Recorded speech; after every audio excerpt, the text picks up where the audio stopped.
Welcome everyone to today's Ask the Rabbi. I'm giggling a little bit because the I'm using I use an iPad.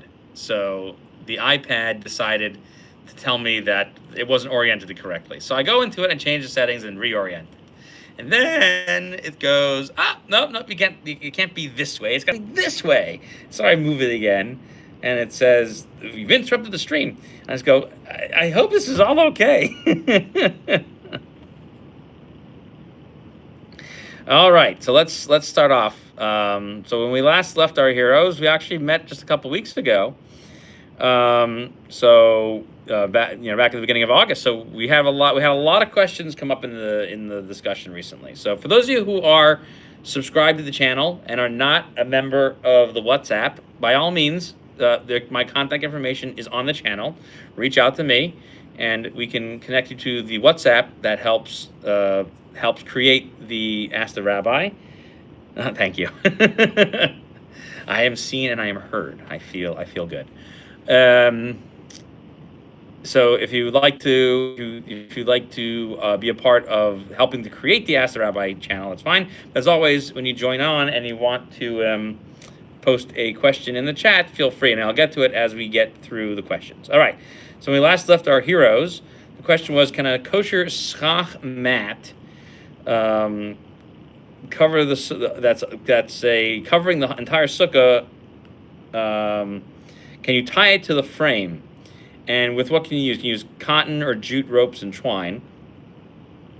And the mat would rest on wood supports, but can it be secured against the wind? So the answer to that is yes. A funny story is, about 25 years ago, I went to visit one of the Rosh Yeshiva, my yeshiva at the time. He was still kind of a resident of Israel. He had like an apartment there, blah, blah, blah. So I said, hey, we're going to be there for Sukkot.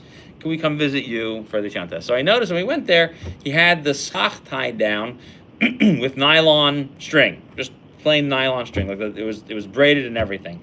And so he said at the time that was what the custom was in Israel, and I looked into it myself afterwards, was that if the winds are kind of strong, you can use things like rope to fasten it down. I would suggest to use something that is not twisted or twined, because some people hold that that's still something that's considered a davar hamakabel tuma. So if you use something that is like one of those straight ties, not a twisty tie, but like a straight tie, and tie it down with that, since it's just a flat piece of plastic notches together, that would be preferable. Let's see.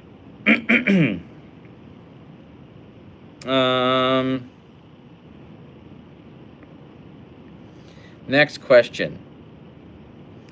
Okay, the next question was about, there was a question, the next question was kind of like about recommending readings from Abraham Joshua Heschel, and what my thoughts were about that. So I will speak just briefly about that. Heschel was part of a Hasidic dynasty, and he was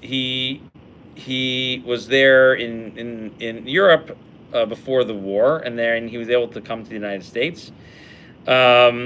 He didn't really challenge himself at a Talmudic level, and he became scholarly. And as a child, he learned the writings of the Kutzker Rabbi, who was another Hasidic Rabbi. And that's kind of where he kind of focused his energy, were the things that he was familiar with that he learned from Europe, but he did not become the scholar that the rest of the Heschel family became. And as a result, kind of, left the fold in that sense. Philosophically, he was quite interesting. And he made some interesting insights into the work, and and you can read things like Passion for Truth or the Sabbath and so on, but but because he basically kind of affiliated himself with strains of the conservative movement, he's unless you're older and old enough people to kind of knew him and remembered him, since he was mostly influential in the 40s, 50s, and 60s, and then he passed away. He didn't really leave any students that kind of carry on his legacy. So it's sort of theoretical stuff. I wouldn't consider it to be something that is a heavily a heavily studied subject, the works of Heschel. Okay. And the question was: is someone who is converting, can they wear a talis katan? So that question is easy. So the answer is technically no. Really, the truth is non-Jews should not be wearing talitot katanot. And even though technically speaking, companies that sell online should do a better job of identifying it. There's an actual prohibition of selling tzitzis to non-Jews. So I mean, if you go ahead and buy, so technically there's no prohibition for a non-Jew to buy it. It's a prohibition on the Jews to sell it to them. So if you wanted to wear it, if you can get your hands on it, yeah, then you could do it. You could wear tzitzis. But technically speaking, there's a prohibition to them. Why? Because there was a concern that non-Jews would use that as a way to gain access into the Jewish community. This week, someone told me about another guy who's pretending to be Jewish and was not Jewish, was proselytizing Christianity and yada yada yada. So it's terrible. Okay, here's a long question, and then we'll get to the answer of it. Okay, so I'm aware that a non-Jew. This seems like a misunderstanding. I am ready to answer your question. Why is this thing on? Sorry for that. That's another a Google Assistant that's overstepping its boundaries when it should and should not be listening. Well, it's so annoying. Okay, stop listening to me. I can help. No, I want you to stop listening to me. Okay, there we go. All right, for some reason I can't shut that off. All right, sorry about that. It's another device listening to me. It won't leave me alone. All right, I'm aware that a non-Jew cooking using a kosher pot or other cooking utensil owned by a kosher-keeping Jewish person, even if it were used with exclusively kosher ingredients, would render the pot non-kosher under most, if not all, circumstances. So basically, a non-Jew is cooking kosher food, and the food is used in the kosher pan. It renders it not kosher because of something known as bishul akum. Back to the question. Given that many converts are likely to live with non-Jews, are there any ways around this for the sake of convenience and the dignity of the non-Jewish person? I mean that it may offend the non-Jewish person to know that only a Jew may turn on the flame. Of course, it is always possible to maintain separate cooking utensils, but the situation can certainly cause tension, I can imagine, in a family context. So you could envision this for a convert living with non-Jewish parents, in-laws, extended family who is visiting, or also if the non-Jew in question were not a family member, maybe, but how about a babysitter or a caregiver? So I'm essentially wondering if under certain circumstances, such as if vegetables were all pre-checked, and if it was reasonable to assume that the Jew could walk in any time to ensure the food was being prepared properly, the non-Jews were knowledgeable about kashrus, or if the Jew provided direct supervision, for example, it could be permitted. And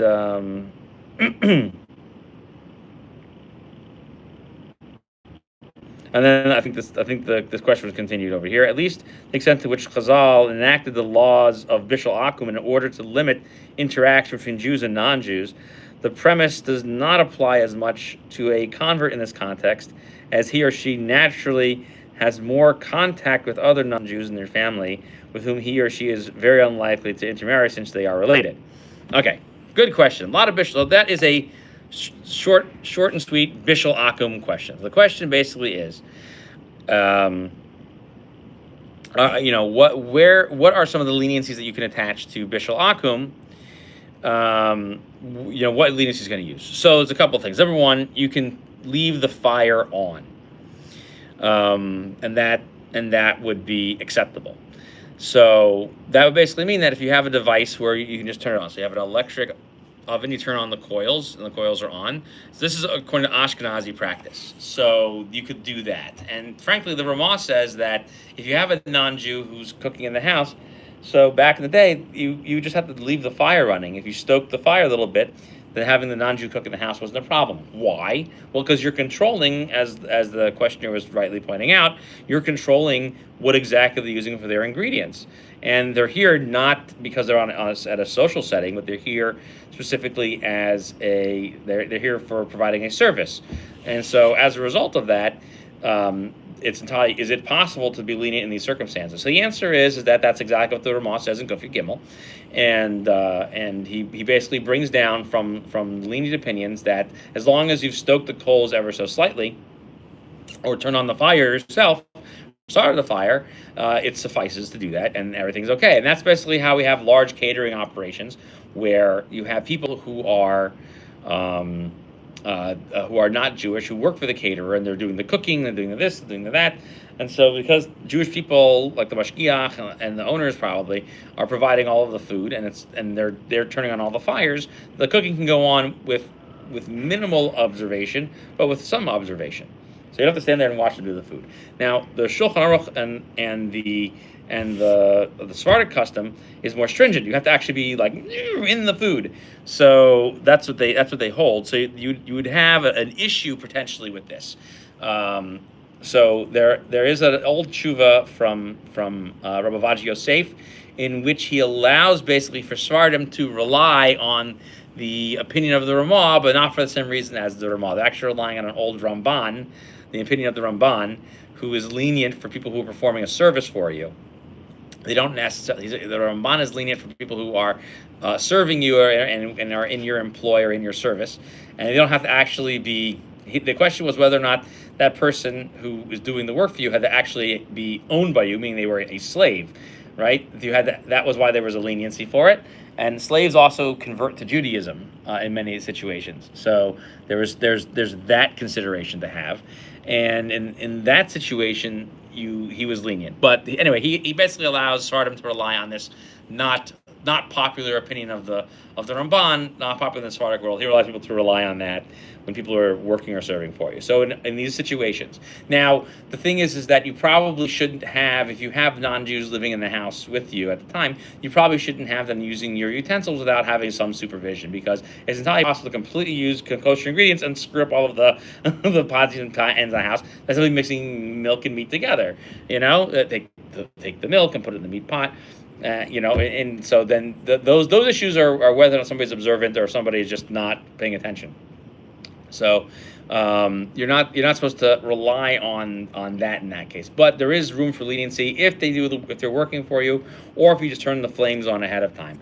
But if they're cooking their own stuff, then you have to get into what's known as Nechal Kamoshehu Chai, or Eino Roylos Shulchan Malachim. So other things that are permitted is things that can be eaten raw. So if they go ahead and they cook a dish made out of, let's say, spinach, right? So that wouldn't be Bishul Akum, because you can eat spinach raw. But if they make spinach and rice and they mix that together, well, the rice has a problem with Bishul Akum because it's not. You have to cook it. So that's the same thing. And if they cook a gourd of some kind, let's say they make spaghetti squash, that would be a problem. Okay, so you'd have to get involved in the cooking somehow. So even if you were of Sephardic custom, if they don't work for you, then you really should get in there and do something to it. So if it's something you're baking, you need to you can probably just turn the oven on. We probably turn the oven on and then put it in the oven. With the cooking, you need to go in there and actually stir the pot, not just adjust the flame. You gotta go and stir the pot. So you gotta be really involved in it. And if they were making an omelet, you couldn't have an omelet bar, according to a lot of Sephardic practice, because unless you're in there with the omelet, it's not going to work. So it's really fascinating. It's really fascinating how that opinion works and how it impacts some of that. So it's interesting, to say the least. So if they're not working for you, if they're visiting family and so on, so you can if they're working for you, if they're an employee, you can find leniency. But if they're visiting you, you kind of got to get in there and just be like, can I just see what you're doing real quick, and just kind of you're gonna mess it up. Sorry. So that's that's some of the possible ways to address all that. But yeah, if you definitely need to be careful about intermarriage, other such things. That's why you have to always make sure that the wine is kosher, the cheese is kosher, the bread is kosher, all the stuff is all kosher, reducing the amount of interaction. Interestingly enough, this week we actually are studying the book of Daniel globally. There's a lot of people who learn a couple of books of Nach. So right now we're in the book of Daniel, and it talks about over there that Daniel didn't have the bread and wine, and he and his friends didn't have the bread and wine as provided to them by the king's emissaries. He provided them every single day a measure of wine and bread, and he said, we don't want that. We're just gonna eat these grain products. And the Mepharshim, what are the little grain products? They ate basically beans and lentils.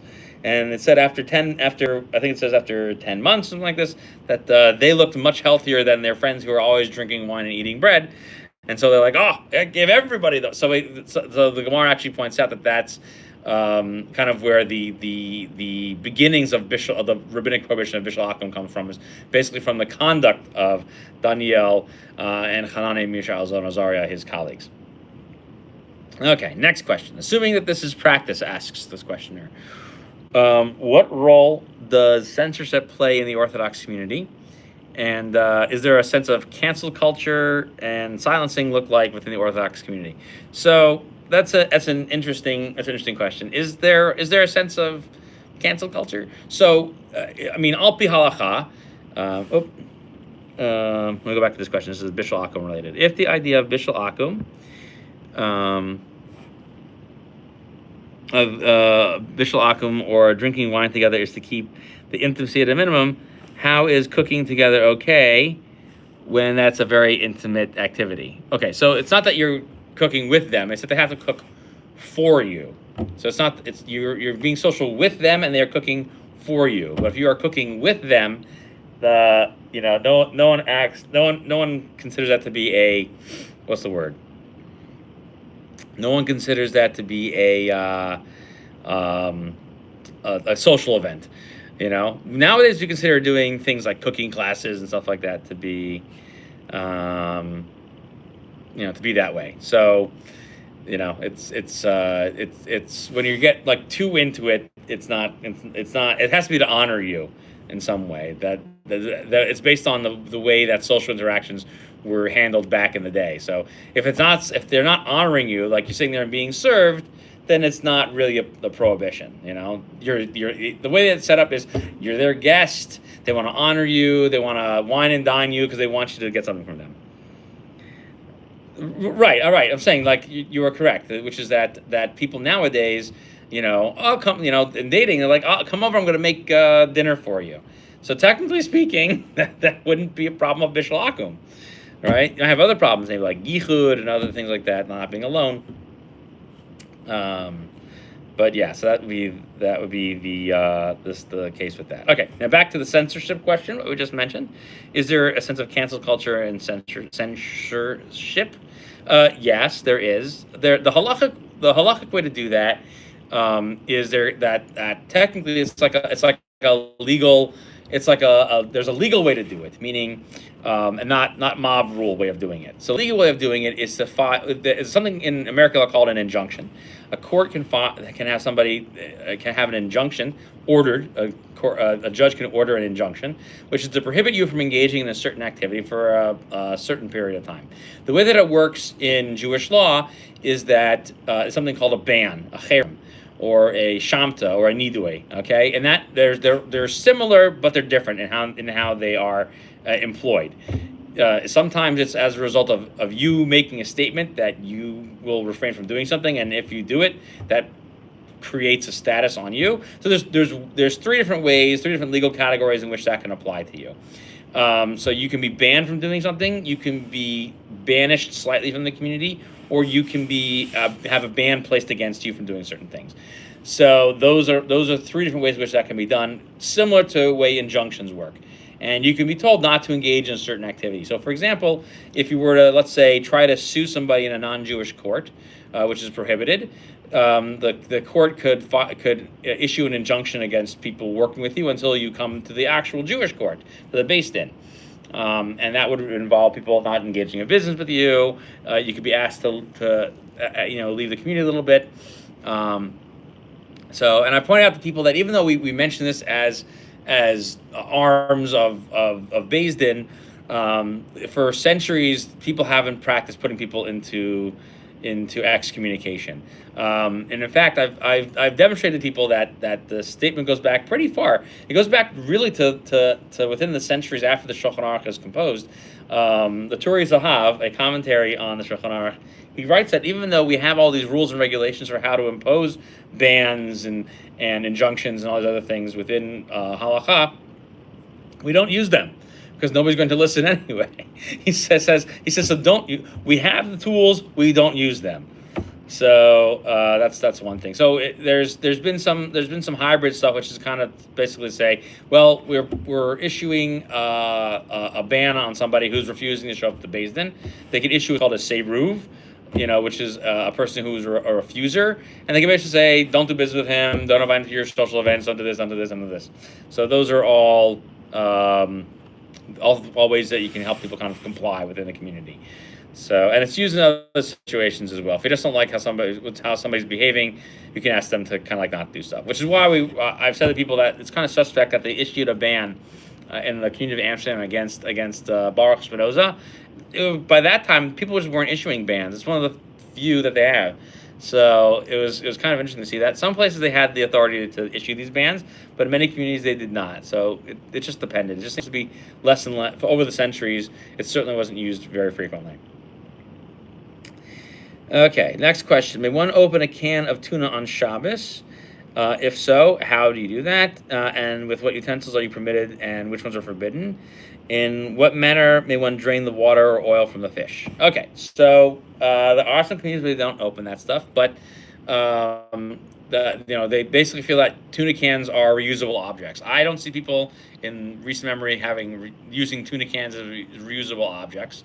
So basically what happens is, so the way you can get around this problem is twofold. Number one, you bust open the container, and you can use a regular can opener to do that, a handheld one, and you can do that on Shabbos. Then you can squeeze the tuna and empty it out. There's the malachos involved here that are not the malachos are the following. So opening the can, a lot of people say, is makeh patish. You're opening a hole that you can use regularly to get the food in and out of it. So the reason why it's permitted is because no one uses tuna cans multiple times. You open it, empty the food out, and you throw it away. Maybe you rinse it so that way it can be recycled, but no one's using this thing more than one time. That's pretty common. That's the intentionality of it. You throw it into recycling, and it comes back to live another day as another can from another thing of food, right? So one way you can do that is you can open it and then just kind of crush the can if you want to, and then throw it away. So that way it's not usable by you again, and that would be acceptable. Another option is to take the can and open it from before Shabbos, but it's not really practical. Okay, and that's the same thing. So with other things too, when you open something, it's to use a couple. If you're going to open it to reuse it, that would not be permitted. So you couldn't use like a glass thing if you took something out, if you broke something off of it, to reuse the glass underneath it, or a barrel or something like that, where you cut something open to reuse the hole to go in and out. So since people don't use it to store things other than take the stuff out of it, it's okay. An exception would be, for example, would you be allowed to open up a bag salad? Right, so let's say the bag of salad comes in and has a big hex on it. This is free from bugs, okay? Can you open the bag of salad on Shabbos, take stuff out of it, and put stuff back in? Okay? So some people say that that's not okay because that's exactly what they don't want you to do. But many people hold that you have to actually empty it first and then put stuff back in, and that's what the Torah would prohibit. With using a whole, but to continue reusing it on Shabbos would not be a problem. So. But some people say, well, it's not really meant to be used beyond what the current contents are, so that should be acceptable. Draining the water would be a question of if it's dosh, if you are taking something from within something else. So the way you get around, or borer, borer is taking out the good from the bad. So you can squeeze out the water and the oil because you're not going to squeeze out all the water. So some people say squeeze it until the drops slow down. And when they slow, that's acceptable. Next question is, on Shabbos, we can't use a peeler, but we can use a knife. Is this correct? And if so, why? So this is a separate prohibition, is, again, the borer issue, because you're separating good from bad. So some people can't use a peeler because of what's known as uvdin nechol. It's a typical use during the weekday. So if you're like peeling your cucumbers, right, because you don't like the rind on them, you shouldn't use that because it's a regular weekday thing. However, it's edible. So if someone wanted to eat it, they could eat it. Just that you don't necessarily want it. But using a knife is okay because it's considered a different way than how you would do it during the week, and people don't necessarily use a knife. But for example, you could just use a knife to cut open a pineapple because that's how you can get to the fruit. So you're not taking something from something else.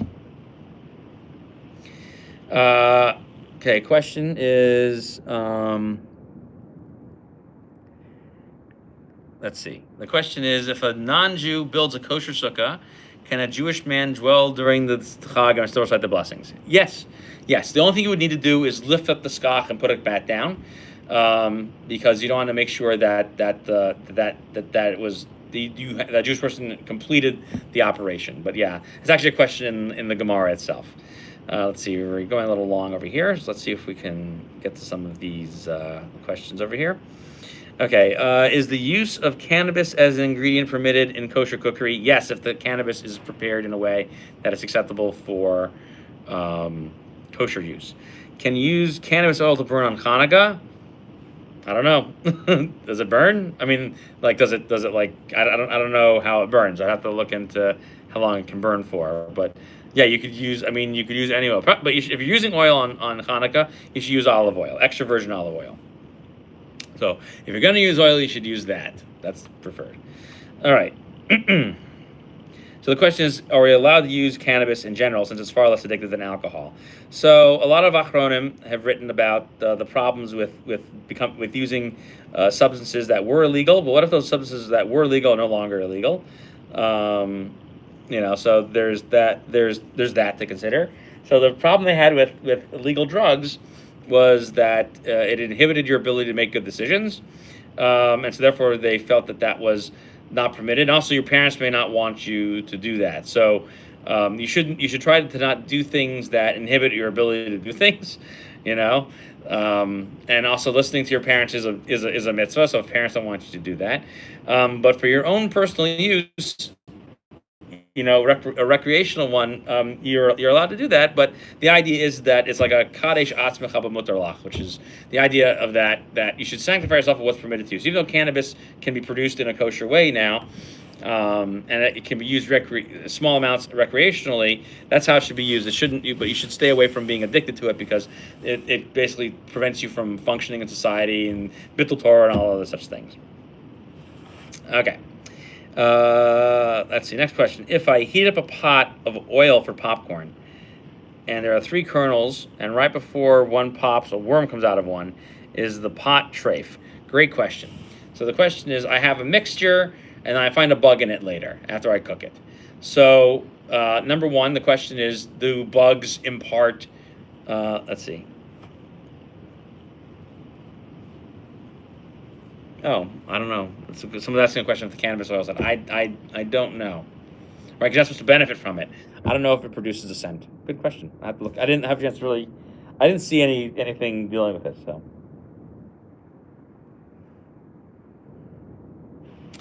Do.